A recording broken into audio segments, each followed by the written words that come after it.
untuk diinfus, untuk disuntikan obat dan sebagainya. Alhamdulillah lumayan membaik, namun masih kurang fit sebetulnya kemarin. Jadi memberikan ceramah di depan jemaah itu kurang fit. Namun alhamdulillah semalam sudah tidur cukup lama. Dan biasanya kalau kita selesai sembuh dari demam itu keringatnya banyak ya Bu ya, keluar keringat semua kan. Semalam itu bangun-bangun basah kasurnya ya, karena ternyata udah keringetan dan saya ngerasa saya udah fit, alhamdulillah. Sampailah sekarang saya bersama dengan ibu-ibu semua.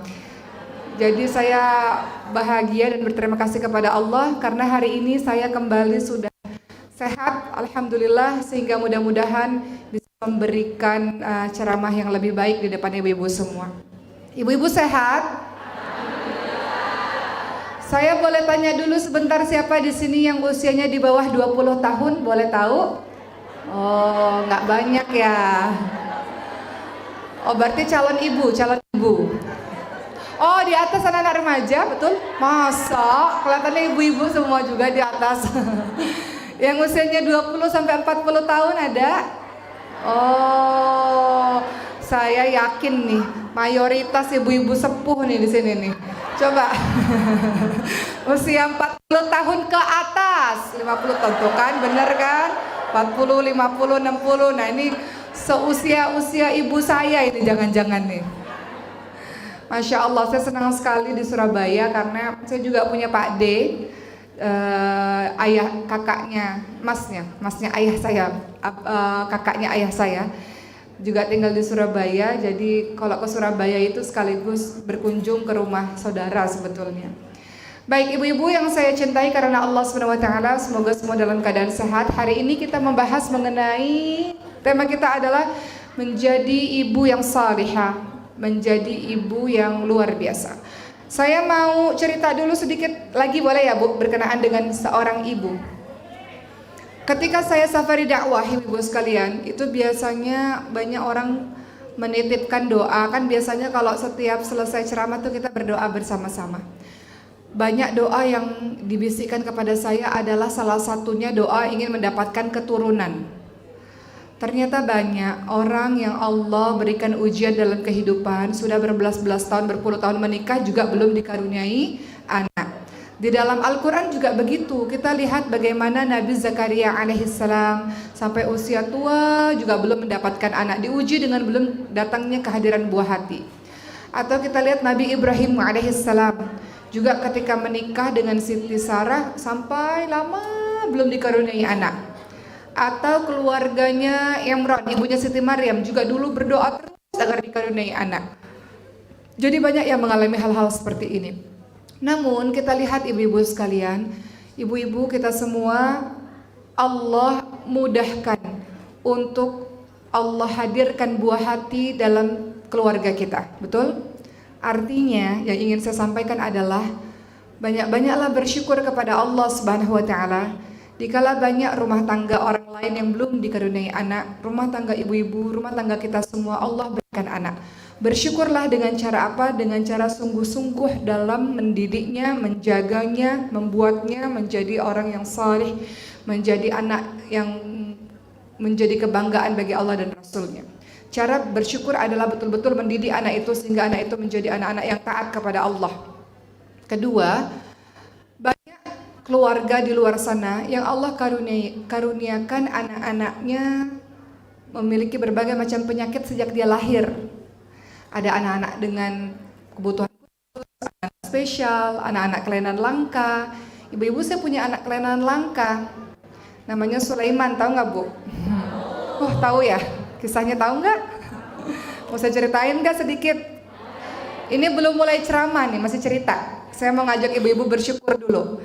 Dulu ibu-ibu sekalian, saya kalau ngelihat anak bisa nangis biasa aja, memang anak ya nangis, betul nggak? Bayi ya pasti nangis, kalau lapar, kalau pampersnya atau popoknya kotor ya nangis, betul Bu? Terus kalau anak-anak bisa gerak sana sini ya biasa aja, nggak ada sesuatu yang spesial.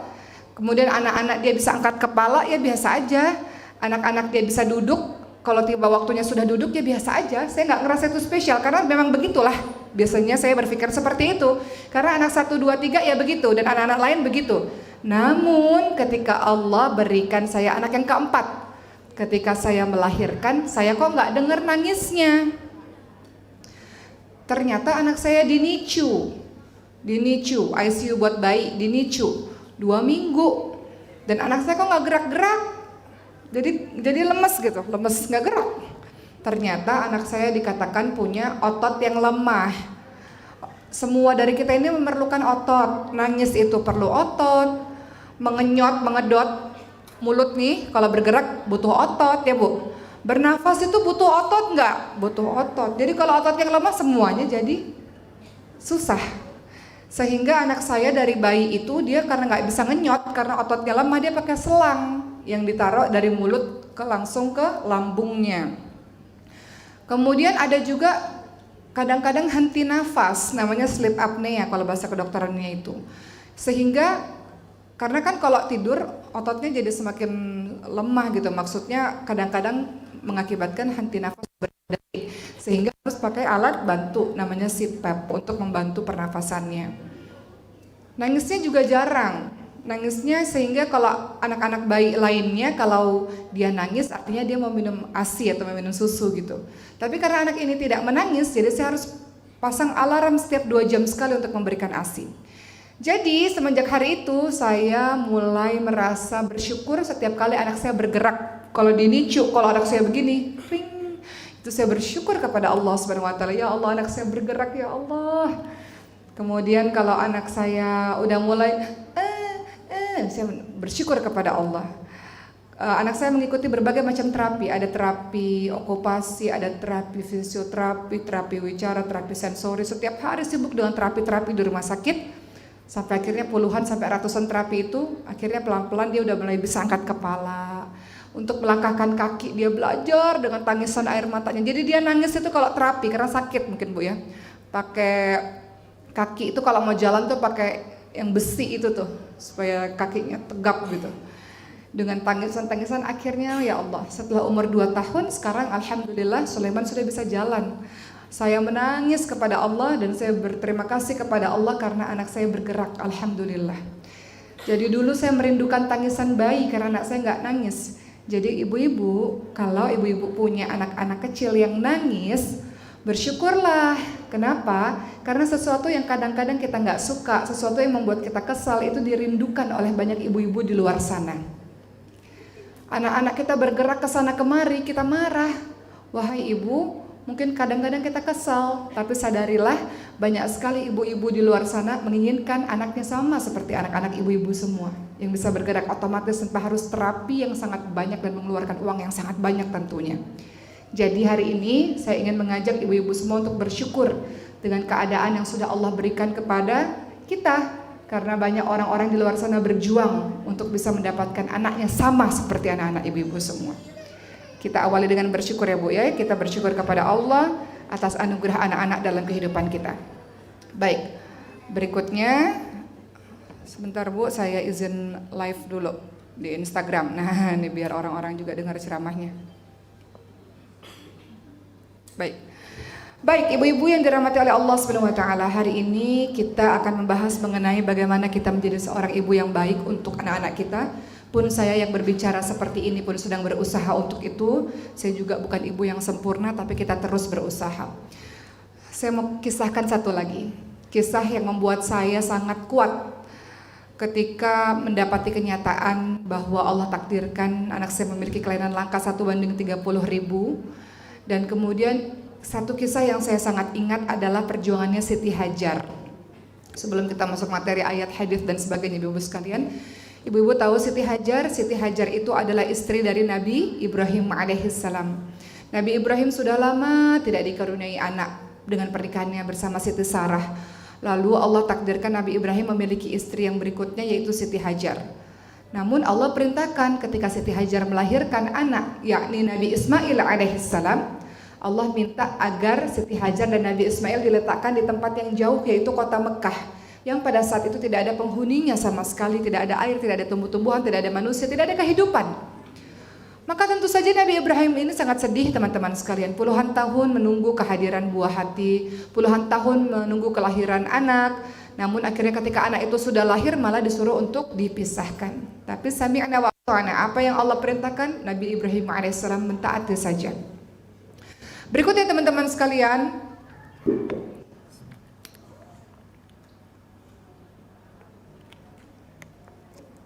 apa yang terjadi berikutnya?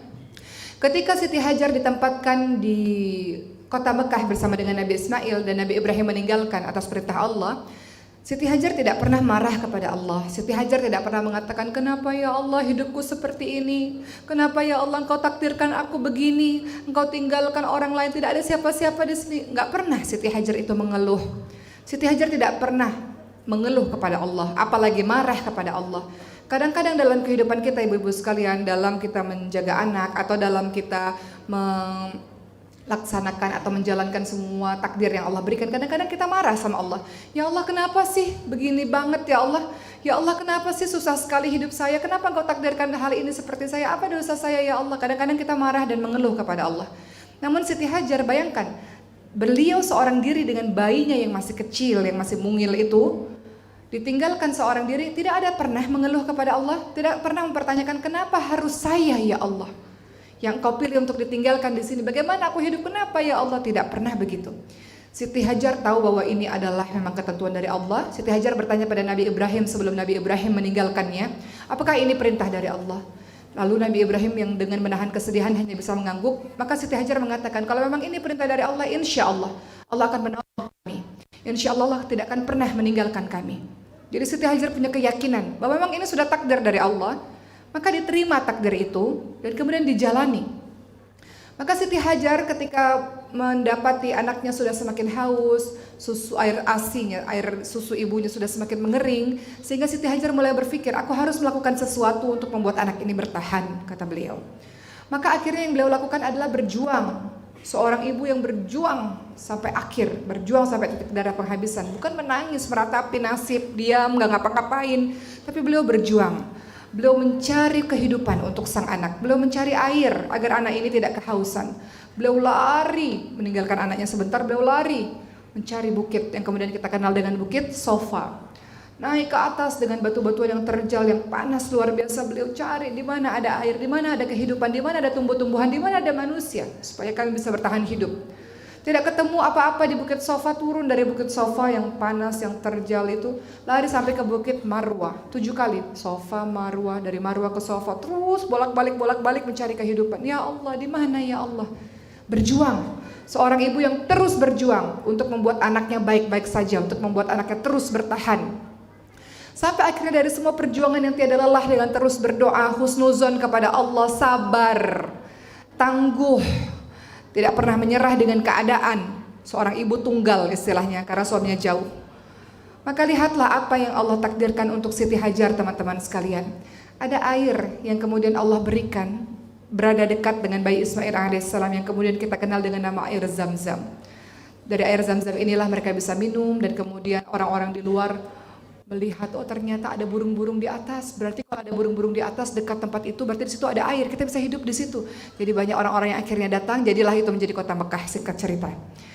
Maka ini juga berlaku, kisah ini kepada kehidupan saya dan mungkin kehidupan banyak orang. Bagaimana kita lihat seorang Siti Hajar tidak pernah berhenti berjuang untuk anaknya. Berjuang sampai titik darah penghabisan dengan keyakinan, dengan husnuzon, prasangka baik kepada Allah Subhanahu wa taala, dengan doa, dengan sabar. Maka lihatlah hasil dari buah kesabaran itu.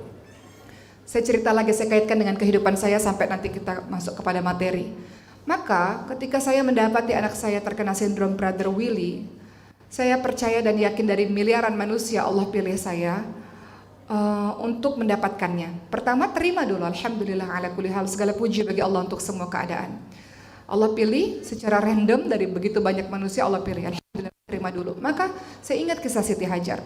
Walaupun saya baca di Google, saya baca di berbagai macam artikel dan sebagainya, anak ini nanti akan begitu, begini, begitu. Banyak sekali ibu sekalian, ya. Akan keterbelakangan, akan begini, akan begitu, secara fisik, secara mental, secara ini, banyak sekali. Namun selalu ada harapan. Ada sebagian persen yang sangat kecil, anak ini bisa tumbuh dengan baik. Walaupun sebagian besar menurut artikel itu sesuatu yang kalau kita baca sesuatu yang membuat sedih, namun ternyata ada sebagian kecil yang bisa. Maka saya tidak pernah berkonsentrasi dengan yang banyak itu, saya berkonsentrasi dengan sebagian kecil. Ketika saya lihat YouTube itu video-videonya membuat hati bersedih. Tapi ada dari sekian ratus video-video YouTube, ada satu video sukses story yang membuat saya akhirnya memiliki harapan. Maka saya belajar dari kisah Siti Hajar. Siti Hajar memiliki harapan. Kalau nggak memiliki harapan, pasti diam aja, menyerah pada keadaan, putus asa, menangis dan setiap hari bersedih. Tapi Siti Hajar punya harapan. Beliau itu punya suatu impian bahwa anaknya pasti bisa baik-baik saja, asalkan ibunya terus berjuang, ibunya terus bertahan. Anak kecil itu tak berdaya, dia memerlukan pertolongan ibu dan ayahnya yang tangguh. Maka ketika saya bergabung pada komunitas anak-anak kelainan langka, ibu-ibu sekalian, bergabung dengan berbagai macam ibu-ibu hebat lainnya, saya belajar pada beliau-beliau. Beliau-beliau mengatakan kalau ibunya atau ayahnya tidak tangguh, bagaimana dengan anak-anaknya? Anak-anak ini memerlukan ibu dan ayah yang tangguh. Anak-anak ini memerlukan ibu dan ayah yang penuh semangat. Anak-anak memerlukan ibu dan ayah yang terus positif thinking, berpikiran positif, selalu punya harapan, selalu punya semangat. Saya juga belajar dari kisah berbagai macam ibu yang lain. Yang paling mahal dalam keyakinan seorang ibu dan ayah adalah semangat. Kalau semangat udah hilang, kita nggak akan pernah bisa bergerak. Sementara anak-anak kita memerlukan kita. Akhirnya, yang ingin saya sampaikan dalam kehidupan kita yang sekarang, ibu sekalian, mungkin anak-anak ibu semua, alhamdulillah Allah kasih kesehatan. Namun mereka tetap memerlukan seorang ibu dan ayah yang tangguh, yang penuh semangat, yang punya impian besar untuk mereka, yang terus dengan sabar membimbing mereka untuk menjadikan mereka orang-orang yang besar, orang-orang yang hebat insya-Allah. Begitulah sekian cerita dari saya ibu sekalian. Sekarang kita akan masuk kepada materi dalam surah At-Tahrim ayat 6. Allah Subhanahu wa taala ingatkan, a'udzu billahi minasyaitonir rajim. Ya ayyuhalladzina amanu qu anfusakum wa ahlikum nara waquduhan nas wal hijarah. Wahai orang-orang yang beriman, peliharalah dirimu dan keluargamu dari api neraka yang bahan bakarnya manusia dan batu. Maka tugas dari orang tua menurut surah At-Tahrim ayat 6 adalah untuk menjadikan dirinya contoh teladan bagi anak-anaknya. Jagalah dirimu terlebih dahulu dan kemudian jaga anak-anakmu dari api neraka. Wahai ibu dan ayah, jadilah contoh terbaik untuk anak-anak kita. Ingat bahwa anak-anak, khususnya anak-anak kecil, mereka adalah peniru paling ulung di muka bumi ini. Mereka adalah peniru paling hebat di muka bumi ini. Apapun yang mereka dengar, mereka bisa tiru. Mereka lihat, mereka bisa tiru. Maka pastikan wahai para ibu, pastikan anak-anak kita mendapatkan pengalaman pemandangan yang baik. Di keluarga dia lihat ayah ibunya bertutur yang baik, bersikap yang baik. Dia punya pemandangan yang baik. Dia punya pendengaran yang baik. Di dalam rumah semuanya baik, bicara dengan santun, bicara dengan baik. Karena dia akan meniru apapun yang dia dengar, apapun yang dia lihat. Namun pada kenyataan yang kita lakukan, banyak sekali para ibu di luar sana, saya yakin di sini ibu-ibu yang salihah insyaallah, tidak melaksanakan tugasnya dengan baik. Ibu tidak pernah tahu bagaimana cara mendidik anak-anaknya dengan baik. Ibu dengan santainya berucap kasar atau bertengkar dengan suami, bertengkar dengan banyak orang di depan sang anak. Ia lupa bahwa anak itu melihat, merekam dan mungkin meniru apa yang dia lakukan. Banyak sekali keluarga yang hancur dikarenakan apa? Dikarenakan ibunya enggan mendidik anak-anaknya.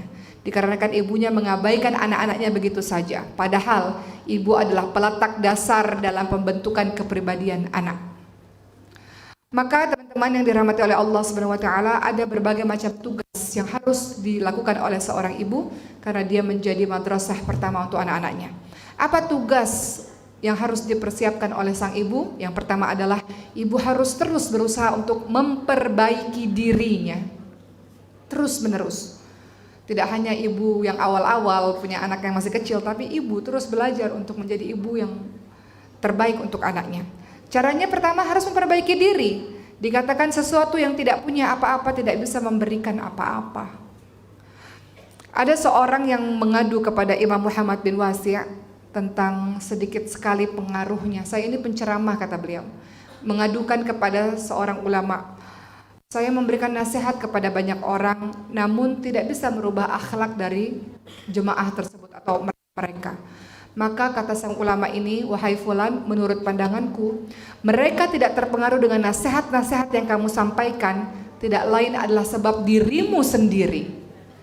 Sesungguhnya nasihat itu jika keluarnya ikhlas, nasihat itu jika keluarnya dari dalam hati, maka akan mudah masuk ke dalam hati orang yang mendengarkannya. Maka kalau kita ingin anak kita saleh, kalau kita mau nasihat-nasihat kita didengarkan olehnya, maka disebabkan yang paling utama adalah perbaiki diri sendiri terlebih dahulu. Jangan sampai anak kita mengatakan, mama nyuruh saya nggak boleh main gadget, nggak boleh handphone, mama sendiri handphone terus. Mama nyuruh saya ngaji, belajar Quran, mama sendiri nggak pernah ngaji. Jadi kita banyak nasihat tapi tidak dilakukan dalam tindakan. Mama suruh saya hafal Quran tapi kerjaannya keluyuran terus, atau ngeliat handphone terus, atau nonton sinetron terus, misalnya begitu. Jadi seorang ibu atau seorang ayah berusaha untuk memperbaiki dirinya terlebih dahulu, karena menjadi contoh bagi anak-anaknya. Ada seorang ulama mengatakan begini, wahai anakku, sungguh aku terus akan menambah sholatku ini karenamu agar engkau menjadi saleh.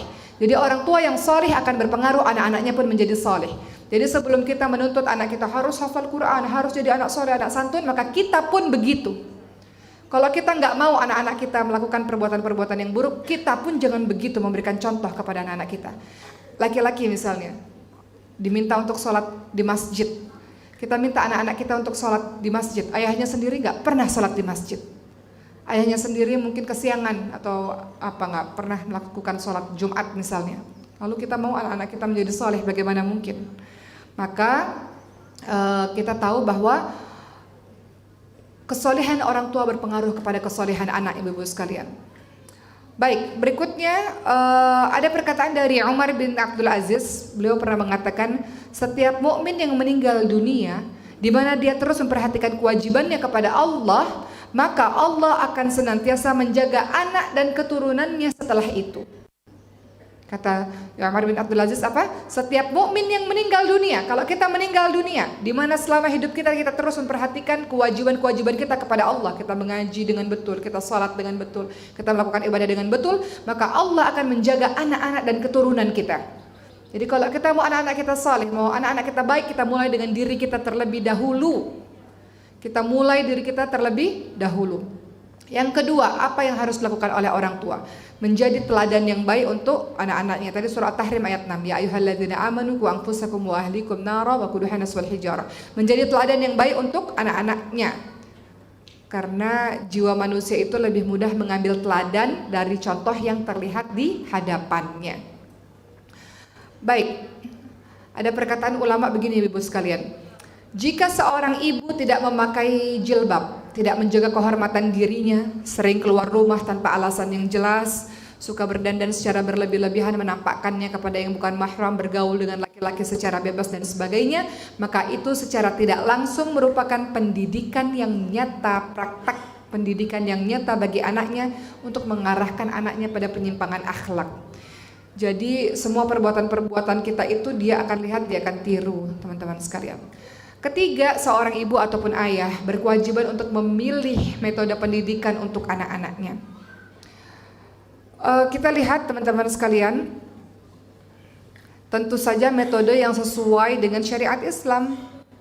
Seorang ibu atau seorang ayah menjadi orang yang bertakwa dulu di hadapan Allah. Ibu lihat dalam surah At-Talaq ayat 2, Allah Subhanahu wa taala berfirman, "A'udzubillahi minasyaitonir rajim.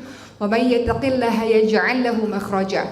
Barang siapa yang bertakwa kepada Allah, niscaya Allah akan mengadakan baginya jalan keluar. Takwa ini banyak sekali, ciri-ciri orang bertakwa dalam Al-Qur'an itu banyak sekali, Ibu sekalian. Contohnya dalam surah Ali Imran 133 sampai 135, ciri orang bertakwa. Orang bertakwa itu apa sih? Pastinya mengikuti perintah Allah, menjauhi larangan Allah, itu orang bertakwa. Tapi secara spesifik dibahas di beberapa ayat Al-Qur'an mengenai siapa itu orang bertakwa. Salah satunya surah Ali Imran 133 sampai 135. Allah berfirman, A'udzu billahi minasy syaithanir rajim. Wasari'u ila maghfiratin min rabbikum wa jannatin 'arduha as-samawati wal ardu u'iddat lil muttaqin. Alladzina yunfiquna fis sarai wad dharai wal kadhimina al-ghayza wal 'afina 'anil nas wallahu yuhibbul muhsinin. والذين إذا فعلوا فاحشة أو ظلموا أنفسهم ذكروا الله فاستغفروا لذنوبهم ومن يغفر الذنوب إلا الله ولم يصروا على ما فعلوا وهم يعلمون. Sadaqallahul Adzim. Dalam surah Ali Imran ayat 133 sampai 135 ini ada ciri-ciri orang-orang bertakwa yang bisa kita tiru Ibu sekalian. Kata Allah, dan bersegeralah kamu mencari ampunan dari Tuhanmu dan mendapatkan syurga yang luasnya seluas langit dan bumi yang disediakan bagi orang-orang yang bertakwa. Siapa orang bertakwa? Yakni orang-orang yang berinfak di waktu lapang maupun di waktu sempit. Begitu pula orang-orang yang menahan amarahnya, orang-orang yang mampu memaafkan kesalahan orang lain atau mudah memaafkan kesalahan orang lain. Dan Allah mencintai orang-orang yang selalu berbuat kebaikan dan mereka yang senantiasa bertaubat kepada Allah Subhanahu wa taala. Jadi kalau kita mau menjadi ibu yang baik untuk anak-anak kita, pertama kita dulu yang menjadi orang-orang yang bertakwa, niscaya Allah akan mengadakan baginya jalan keluar. Kadang-kadang dalam kita mengasuh anak-anak kita pastilah banyak sekali ujian-ujiannya. Karena posisi anak dalam Al-Quran itu ada 4 ibu-ibu sekalian. Kadang-kadang anak itu menjadi qurrata a'yun, Al-Furqan 74. Ini yang paling kita inginkan. Rabbana hablana min azwajina wa dzurriyyatina qurrata a'yun waj'alna lil muttaqina imama. Betul? Kemudian anak-anak itu ada yang menjadi musuh dan ada yang menjadi cobaan. Ibu-ibu nanti lihat dalam surah At-Taghabun ayat ke-14 sampai ayat ke-15. Itu anak-anak itu dia menjadi musuh dan menjadi cobaan bagi kita. Ada anak-anak yang menjadi musuh. Ada itu di pengadilan anak-anak menuntut ibunya sendiri gara-gara warisan. Betul ya, Bu? Ya, kemudian anak-anak itu menjadi perhiasan dalam kehidupan. Jadi posisi anak-anak itu ada yang sebagai qurrata a'yun, penyejuk mata, penyejuk hati, ada yang sebagai musuh, ada yang sebagai cobaan, atau At-Taghabun 14 dan 15 suratnya. Ada yang menjadi perhiasan, ya. Zuina lin-nasi hubbu syahawati minan nisa wal banin wal qanatiril muqantarah. Itu ayatnya tuh. Anak-anak itu kadang-kadang dia menjadi perhiasan bagi kita. Kita kalau ngelihat dia indah, kita bangga memilikinya seperti itu. Yang kita inginkan anak-anak menjadi qurrata a'yun, jadi penyejuk mata, penyejuk hati bagi kita. Namun kadang-kadang Allah uji juga kita ini lewat anak-anak kita. Entahlah anak-anak kita ini terlibat dalam kenakalan-kenakalan remaja, entahlah dia berbuat sesuatu. Maka kata Allah, kalau engkau ingin anak-anakmu baik, maka engkau bertakwa dulu kepada Allah Subhanahu wa taala. Karena kenapa? Wa may yattaqillaha yaj'al lahu makhraja. Barang siapa yang bertakwa kepada Allah, niscaya Allah akan mengadakan baginya jalan keluar. Jadi harus dimulai dengan ibunya atau ayahnya dulu bertakwa kepada Allah. Ulama itu mengatakan begini, perbaiki hubunganmu dengan Allah, maka Allah akan perbaiki hubunganmu dengan sesama manusia. Perbaiki hubunganmu dengan Allah dulu. Salatmu bagaimana, mengajimu bagaimana, puasamu bagaimana, qiyamul lailmu bagaimana, maka Allah akan perbaiki hubungan dengan sesama manusia, dengan anak-anakmu, dengan pasanganmu, dengan yang lain-lain. Berikutnya, wahai para ibu, metode yang baik itu juga kita lihat bagaimana cara Rasulullah SAW dalam berinteraksi dengan anak-anak. Maka metode ini yang kita tiru untuk kita terapkan pada anak-anak. Pernah pada suatu ketika ada seorang Arab Badui yang datang kepada Rasulullah SAW dan Rasul bertanya kepada dia, apakah kalian biasa mencium anak-anak kalian? Maka orang tersebut mengatakan, kami tidak pernah mencium anak-anak kami. Lalu apa kata Rasulullah SAW? Sungguh aku tidak mampu mencegah jika ternyata Allah telah mencabut kasih sayang daripada hatimu. Rasul minta wahai para ayah dan para ibu untuk senantiasa berlemah lembut, berkasih sayang dengan menciumi anak-anak kita. Pernah juga ada seseorang namanya Aqra bin Habis At-Tamimi, ya teman-teman sekalian. Kemudian beliau berkata kepada Rasulullah, ya Rasul, saya punya 10 orang anak dan tidak pernah satu pun yang saya cium. Saya nggak pernah membiasakan diri saya ini mencium anak. Sesuatu yang tidak biasa. Maka kata Rasul apa? Man la yarham la yurham. Barang siapa yang tidak menyayangi tidak akan disayangi. Jadi kalau kita mau mendidik anak-anak kita, biasakan dengan ada masa tegas, betul. Tegas bukan berarti keras. Lemah lembut juga bukan berarti lemah. Tapi Rasul sendiri memerintahkan kita untuk memeluk dan mencium anak-anak kita. Kadang-kadang anak-anak kita mengatakan begini, Bu, mama dan papa tuh gak pernah sayang kepada saya. Kenapa? Karena kita gak pernah kita sayangi dia dengan cara yang dia tidak sadar, dia tidak paham. Karena kita nggak pernah cium dia mungkin, kita nggak pernah peluk dia mungkin, sementara mungkin dia butuh itu. Rasul ingatkan kita cium anak-anak kita, man la yarham la yurham. Barang siapa yang tidak menyayangi tidak akan disayangi. Atau dalam surah An-Nisa 159, ini perintah untuk berlemah lembut kepada anak-anak ibu-ibu sekalian. Dan kepada banyak orang tentunya. Fabima rahmati minallahi linta lahum wa law kunta faddan ghalidhal qalbi lam faddu min hawlik.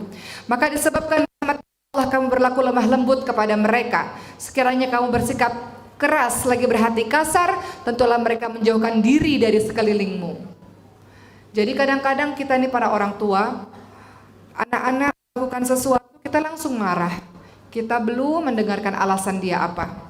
Kadang-kadang kita ini orang tua baru dengar satu berita, kita langsung marahi dia tanpa kita dengar betul-betul apa, tanpa kita pahami betul-betul apa yang sesungguhnya terjadi. Kadang kita ini memarahi dia pada saat dia pulang sekolah, dia lagi lelah, memarahi dia pada saat dia lapar, memarahi dia pada saat dia lagi sedih, memarahi dia di depan teman-temannya misalnya, kita nggak pikir terlebih dahulu apa dampaknya. Jadi bukannya anak itu berubah, malah anak itu menjadi semakin marah, semakin kesal, berontak. Maka di sini dikatakan disebabkan oleh rahmat Allah lah maka kamu berlemah lembut terhadap mereka.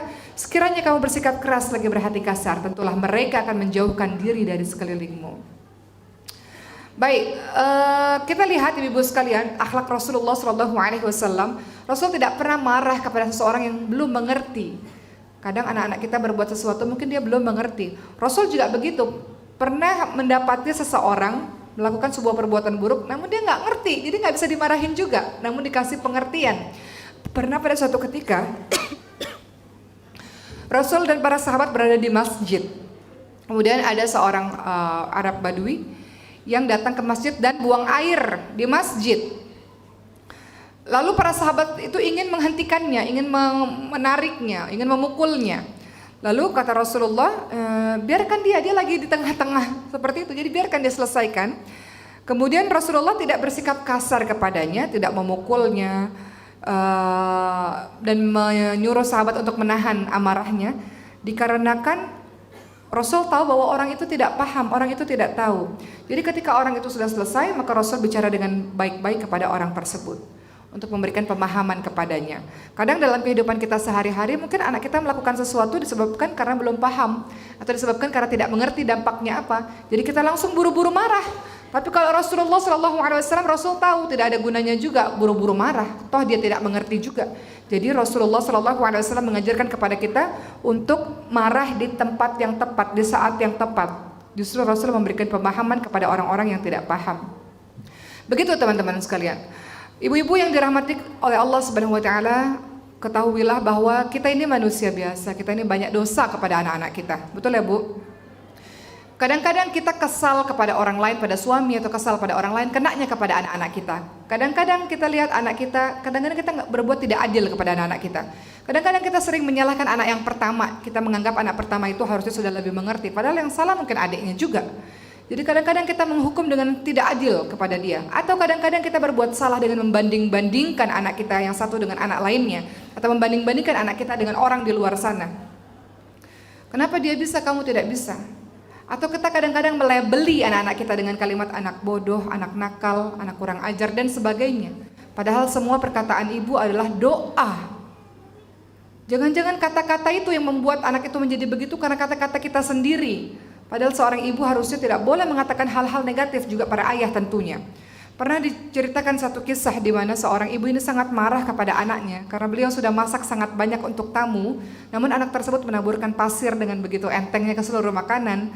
Lalu sang ibu tersebut dalam keadaan marah justru mengatakan, engkau kelak akan menjadi imam di Masjidil Haram. Dalam keadaan marah begitu, maka terjadilah beberapa tahun kemudian anak itu betul-betul menjadi imam di Masjidil Haram dikarenakan doa dari ibu yang marah. Maka ibu itu kemudian doanya dikabulkan oleh Allah dan anak itu adalah Imam As-Sudais, seorang imam di Masjidil Haram sampai hari ini. Jadi kalau ibu-ibu sekalian, kalau lagi marah, nggak boleh kita bilang anak nakal, itu nggak boleh, kalimat yang tidak boleh diucapkan. Boleh nggak ibu-ibu kalau anak-anak ibu-ibu lagi buat salah atau anak-anak ibu-ibu lagi berbuat sesuatu yang mengesalkan hati kita, kita katakan, ya Allah nak, hafiz Quran nak, ya Allah nak, jadi presiden Indonesia nak, ya Allah nak, jadi orang kaya raya, pengusaha kaya raya nak, gitu, supaya bisa sedekah lebih banyak nak. Boleh nggak kita bilang begitu ibu-ibu sekalian?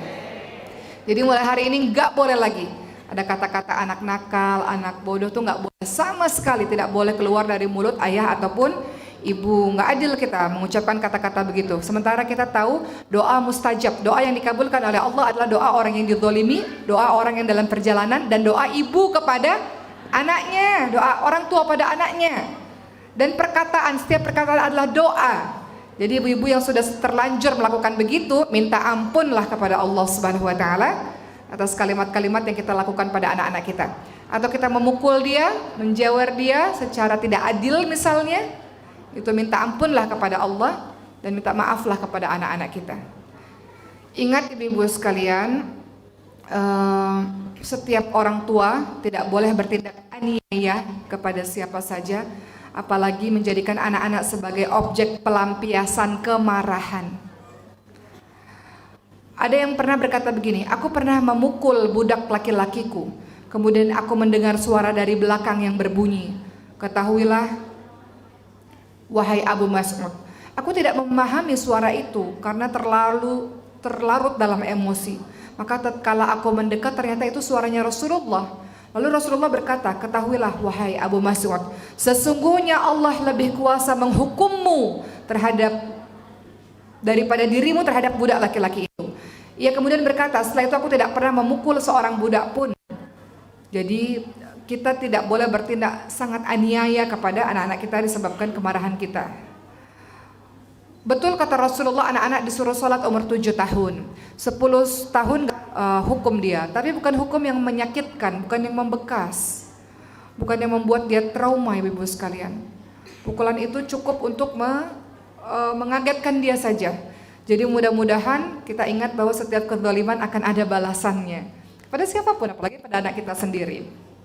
Terakhir yang ingin saya sampaikan pada ibu-ibu sekalian adalah saya mau cerita sedikit tentang ibunda para ulama, boleh? Ibunda para ulama ini ibu tunggal, single mother, karena banyak ulama-ulama kita ini yatim, ibunya yang mengasuhnya. Saya sangat terkesan dengan ibundanya Imam Bukhari.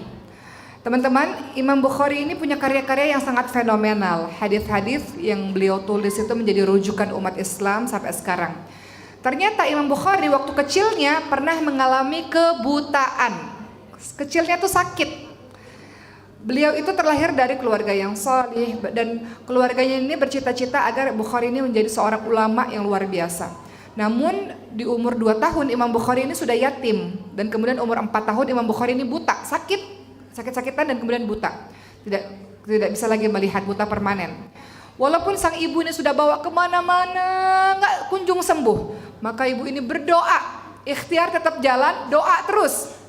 Ibu ini berdoa, ya Allah berikanlah kesembuhan ya Allah, agar anakku ini bisa melihat ya Allah, sembuhkan dia ya Allah, kelak akan aku jadikan dia seorang imam, seorang yang saleh, seorang yang bisa mengajarkan agama ini dengan baik. Ibunda ini terus dengan urayan air mata memohon kepada Allah kesembuhan untuk anaknya, dan juga pastinya ikhtiar yang luar biasa.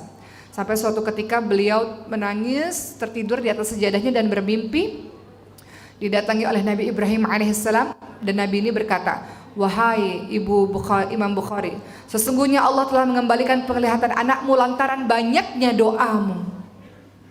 Wah, ini kisah menginspirasi saya, Bu. Nanti saya cerita lagi tentang diri saya setelah saya dengar kisah ini. Sesungguhnya Allah mengembalikan penglihatanmu lantaran banyaknya doa yang kau ucapkan kepada Allah. Maka pagi harinya betul ketika bangun penglihatan anaknya mendadak kembali sembuh.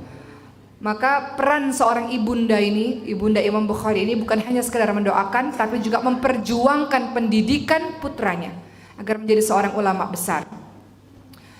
Jadi jasa seorang ibu Imam Bukhari sangat besar, sehingga Imam Akram Nadwi pernah berkata tentang sosok ibunda Imam Bukhari.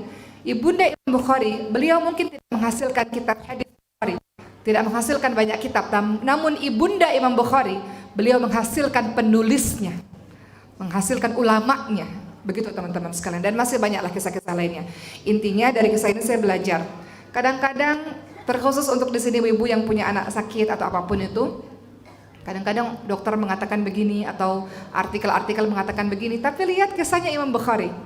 Nggak ada yang nggak mungkin bagi Allah Subhanahu wa taala. Seorang ibu atau ayah hanya perlu yang namanya keyakinan, semangat, tawakal ala Allah, terus berjuang, yakin insya Allah selalu ada harapan. Saya menasihati diri saya sendiri sebenarnya, Bu. Saya sedang berbicara untuk diri saya sendiri. Untuk tidak pernah berhenti berjuang untuk anak-anak kita, untuk menghantarkan anak-anak kita menjadi hamba kecintaan Allah Subhanahu wa taala. Untuk menghantarkan anak-anak kita menjadi pejuang-pejuang agama Allah Subhanahu wa taala. Semoga seluruh ibu di sini dan juga para ayah di belakang, Allah senantiasa berikan kesehatan sehingga terus bisa mendampingi anak-anak kita, menasihati, mengarahkan anak-anak kita sehingga dia tumbuh menjadi anak yang banyak menebar manfaat untuk orang lain insyaallah. Baik ibu-ibu sekalian, alhamdulillahirrabbilalamin. Usai sudah ceramah saya pada hari ini.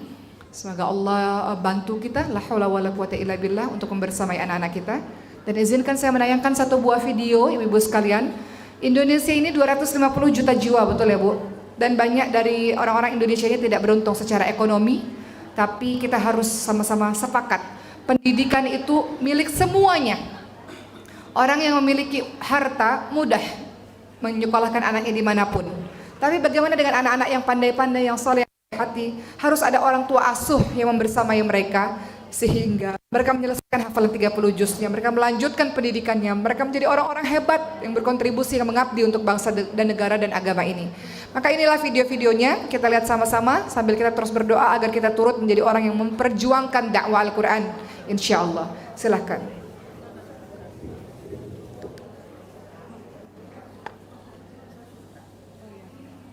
Allah